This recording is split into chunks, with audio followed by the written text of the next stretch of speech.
Hello and welcome to the 12-Step Buddhist podcast, episode number 30. Only done 30 of these since I started. I love doing them. Want to do more of them. I got a lot of cool things coming. This is Darren Littlejohn, author of the 12-Step Buddhist, and a bunch of books actually. And I've just got a brand new one out here called The Yoga of Self-Compassion. How to practice self-acceptance and learn to love yourself.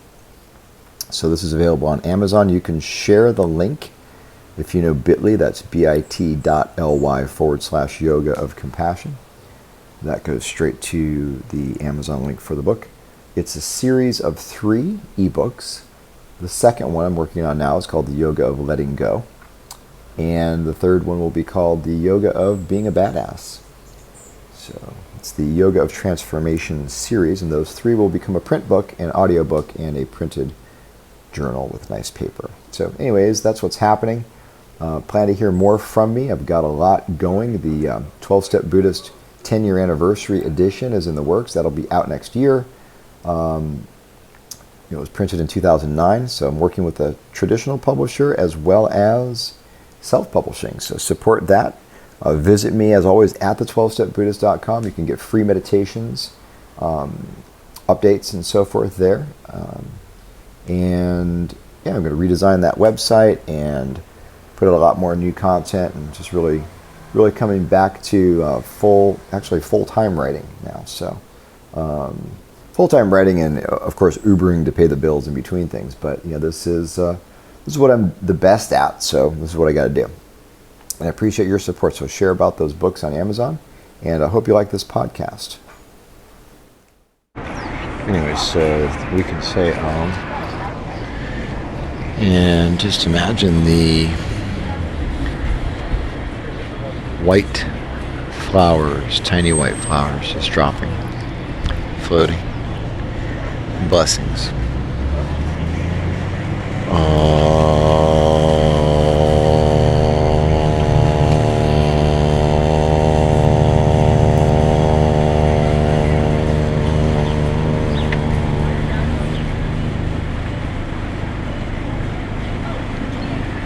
So I got this meditation from Amma. If you go to amma.org,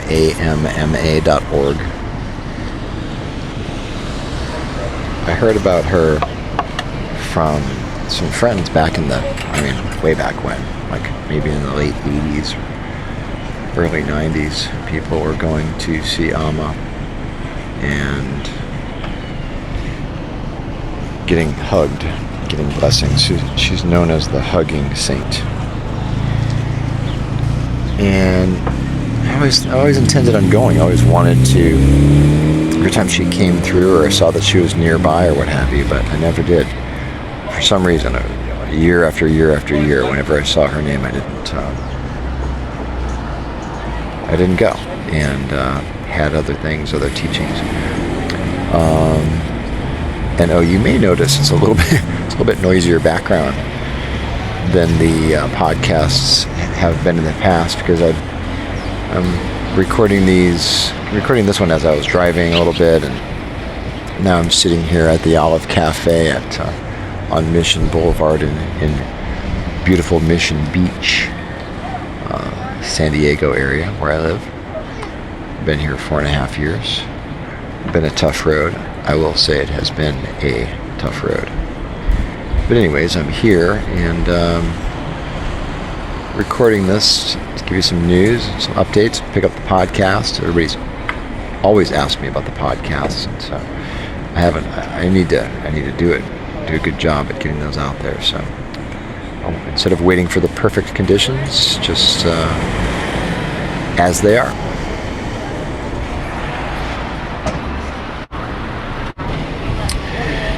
So Alma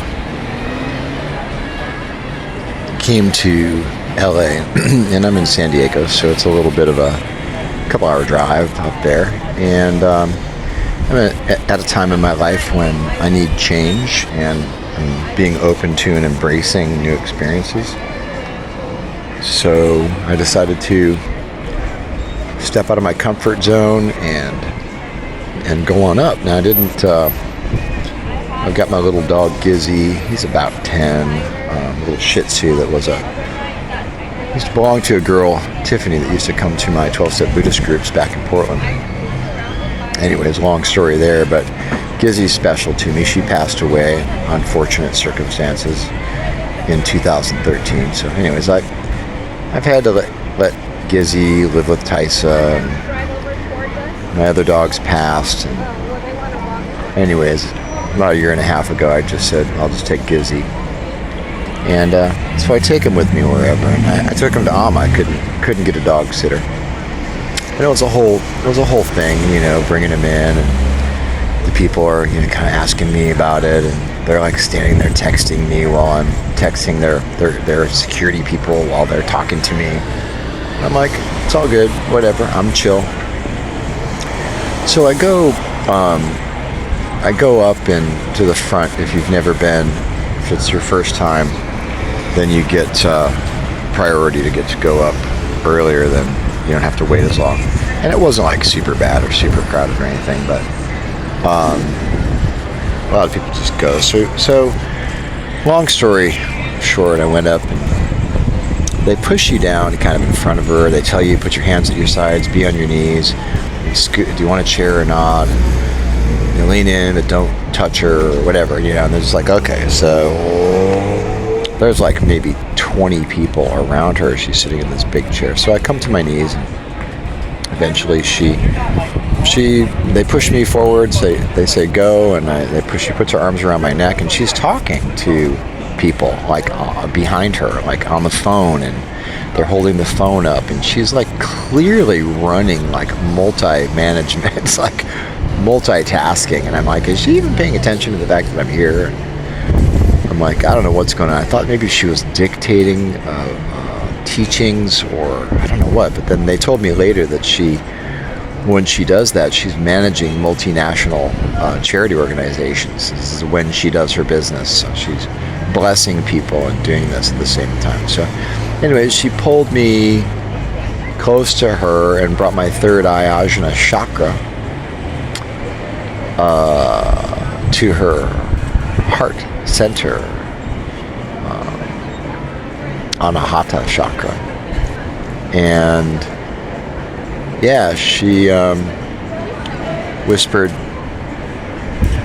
some mantras in my ear and held me to her a little bit and handed me a lotus petal, flower petal of some kind, and a Hershey's Kiss. And then she released me. And I went back and sat down, and I was talking to this girl, Felicia, who I had met, who lives in San Diego too, and she had never been up, never seen Alma. And I was like, well, do you know what happened? And she's like, no. So I was watching Alma, and I don't know, I've talked about Tonglen. I wrote about it in the 12-Step Buddhist. This Tibetan practice, really, of exchanging self for others, taking the pain, literally taking the pain, taking what you don't want and giving what you do want, releasing. So I watched her for some time, like a good 90 minutes or so, and as she embraced people. So when she puts her arms around the person, she does a little talking, and then she takes the pain. This is my perception of what I observed, and she takes the pain, she feels the pain, and then she releases the pain, and then she gives the blessing and moves on to the next person. And all the while, here comes a truck, so forgive my meditative podcast in the midst of the sanitary supply delivery. But she, at the time that this is all happening, there's a screen, and across the screen there's there's words in Sanskrit, and they're like,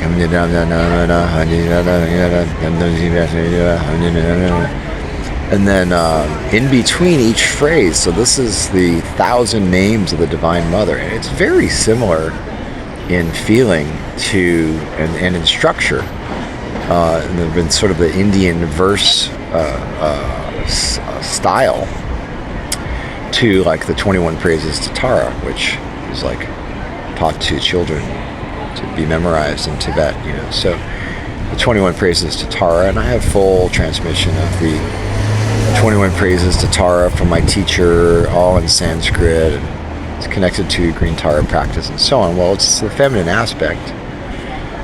So this is going on, and as it's going on, they're saying, and then it's Om Parasakya Namaha, Om Parasakya Namaha, and I look behind me, and everyone knows when to say Om Parasakya Namaha, and then they say it in between each phrase, and the phrases are numbered, so it goes 1 to 1,000, and these Sidhus are like behind her, and they are belting it out. I mean, like, they have got this, and there is some juice, I'm telling you.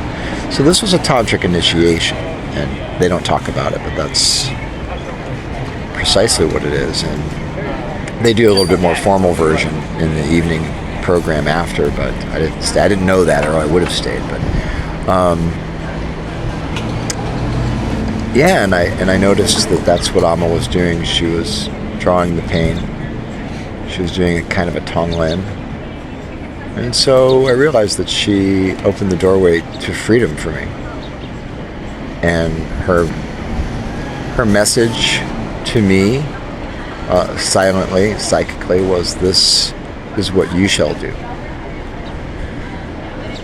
Okay, Divine Mother, replace. So my integration of this experience for the past few weeks after has been replacing the psychosis and the chaos of the mother that I had, which enabled me or set me up to, or whatever, choose, borderline personality women to fucking torture me throughout my life, no matter how far away. It's like addiction. We'll talk way more about this as we go, but it's definitely addiction. And being sober in 20 years and being addicted, as my old sponsor John Peterson would have said, chewing the carpet, man. Chewing the carpet like a fucking crackhead. And to be 20 years sober from drugs and alcohol, but to not be sober on the addiction of trauma bonding, narcissistic, borderline personality, psychopathic dynamics, so Stockholm Syndrome. Anyways, all this. We'll go way more into depth on that later. But the idea being to replace the borderline mother and the borderline wife, which replaced the borderline mother, with the Divine Mother. So that's what I did a few weeks ago in LA with the dog. Amma came out, looked at the dog, smiled. I felt like my sweet little Gizzy was blessed. And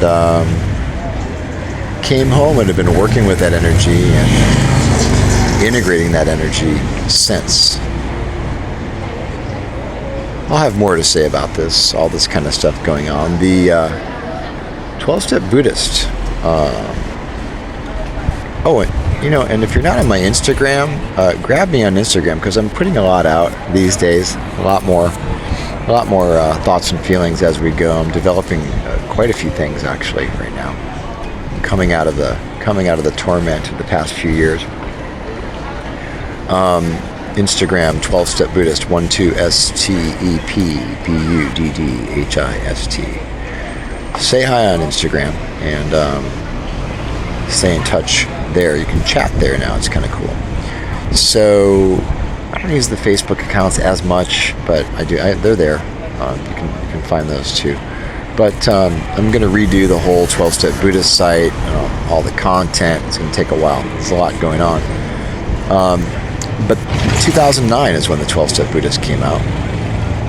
And it's almost 10 years. So I've sent a proposal to my publisher because they own it. I couldn't do anything about it without them. So same agent, same publisher. They took the proposal to New York.